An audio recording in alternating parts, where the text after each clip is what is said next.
चाहे वह जनरल से हो, एसटी से हो, एससी से हो या ओबीसी से हो, किसी भी कैटेगरी से वह बिलोंग करती हो, लेकिन अगर बीपीएल कार्ड है तो उसे इस योजना का लाभ मिलेगा। शहरी क्षेत्र की है 1000 रुपए, ग्रामीण क्षेत्र की है 1400 रुपए मिलेगा। चलिए दोस्तों, इस वीडियो में हम जानेंगे प्रधानमंत्री जननी सुरक्षा योजना। यह योजना क्या है, इसकी शुरुआत कब हुई, इसके उद्देश्य कौन कौन से हैं, शहरी और ग्रामीण महिलाओं को कौन कौन से लाभ मिलते हैं और कितने लाभ मिल सकते हैं इस योजना से, इस योजना के पात्र कौन कौन से होंगे, दस्तावेज कौन कौन से लगेंगे, सभी के बारे में डिटेल से अपन चर्चा करेंगे। अपना टॉपिक है प्रधानमंत्री जननी सुरक्षा योजना। सबसे पहली बात, इसकी शुरुआत कब की गई है? 12 अप्रैल सन 2005 से। किस विभाग के द्वारा इस योजना को चलाया जाता है? स्वास्थ्य और परिवार कल्याण मंत्रालय के द्वारा। लाभार्थी कौन होगा? गर्भवती महिला जो कि प्रसव के बाद पैसा देना लाभ इसमें होगा। और कौन कौन से लाभ है मैं आगे चलकर आपको बताऊंगा। लाभार्थी कौन होंगे? बीपीएल कार्ड धारी, चाहे वह सामान्य हो या एसटी हो या एससी हो या ओबीसी हो, किसी के पास भी अगर बीपीएल कार्ड है तो उस महिला को प्रधानमंत्री जननी सुरक्षा योजना का लाभ मिलेगा। लेकिन ध्यान रखने वाली बात है, अगर बीपीएल कार्ड से ऊपर भी अगर वह महिलाएं आती हैं लेकिन एसटी और एससी हैं तो उन्हें इस योजना का लाभ मिल सकता है। चलिए आगे बढ़ते हैं। प्रमुख रूप से उद्देश्य है संस्थागत प्रसव को बढ़ावा देना और मातृ तथा नवजात मृत्यु दर को कम करना। माता भी कम खत्म हो या मृत्यु हो या नवजात शिशु की भी मृत्यु दर बहुत ज्यादा कम हो जाए, आप इस वेबसाइट में जाकर आवेदन कर सकते हैं। ऑफलाइन भी इसका आवेदन आप कर सकते हैं। चलिए जानते हैं इस जननी सुरक्षा योजना 2024 के क्या उद्देश्य हैं।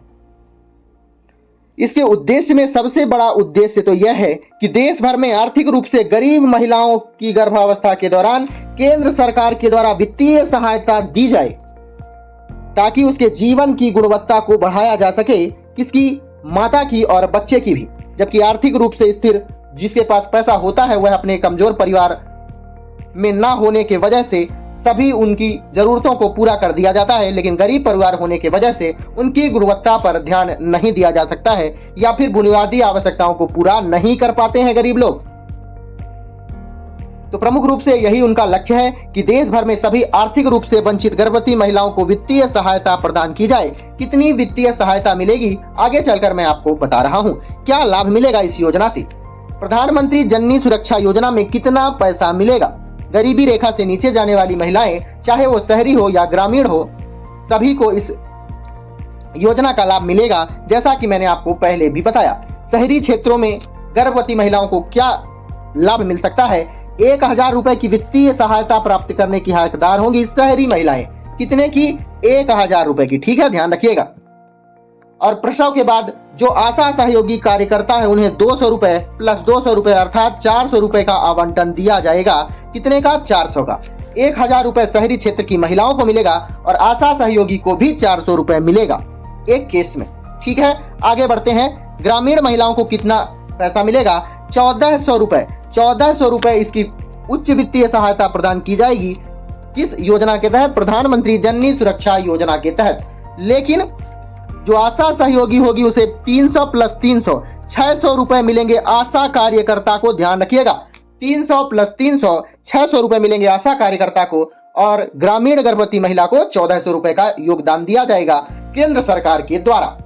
शहरी को 1000, आशा कार्यकर्ता को 400, ग्रामीण को 1400, आशा कार्यकर्ता को 600। याद रखने वाली बात है। और कौन से लाभ मिलेंगे? पूरी तरह से सरकार के द्वारा यह संचालित योजना है जिसका उद्देश्य न केवल महिलाओं की स्वास्थ्य पर देखभाल सुधार करना बल्कि मां और बच्चे की भी देखभाल के लिए वित्तीय सहायता प्रदान करना इसका उद्देश्य है। केंद्र सरकार के द्वारा यह योजना चलाई जा रही है। फ्री में प्रसव पूर्व जांच होगी। गर्भवती माताएं 2 फ्री प्रसव पूर्व जांच प्राप्त कर सकती हैं, अर्थात 2 बार वह अपनी जांच करा सकती हैं, अपने बच्चे की जांच करा सकती हैं फ्री में, जिससे उन्हें गर्भावस्था के दौरान सर्वोत्तम स्वास्थ्य पर देखभाल प्राप्त हो सके। महिला को पता चल सकेगा कि मेरा बच्चा कितने महीने का हो चुका है। कुछ इस तरह से बात होगी। बच्चे और मां दोनों का टीकाकरण होगा इस योजना के तहत फ्री में। गर्भवती महिलाएं बच्चे के जन्म के 5 साल तक अपने बच्चों के लिए मुफ्त टीकाकरण का लाभ उठा सकती हैं, जिससे उनकी निरंतर सुरक्षा और स्वास्थ्य की देखभाल हो सकती है। अर्थात फ्री में मां और बच्चे का टीकाकरण हो सकता है। कौन कौन होंगे पात्र मैं आपको बता चुका हूं। जिसके पास भी बीपीएल कैटेगरी के अंतर्गत वह आने वाली महिला हो, चाहे वह ग्रामीण का से हो या शहरी से हो वो तो मिलेगा ही, लेकिन चाहे वह जनरल से हो, एसटी से हो, एससी से हो या ओबीसी से हो, किसी भी कैटेगरी से वह बिलोंग करती हो, लेकिन अगर बीपीएल कार्ड है तो उसे इस योजना का लाभ मिलेगा। शहरी क्षेत्र की है 1000 रुपए, ग्रामीण क्षेत्र की है 1400 रुपए मिलेगा।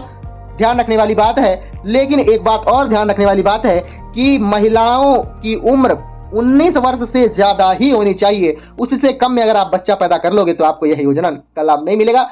क्यों करने जाओगे भाई, स्वाभाविक सी बात है, ठीक है ना।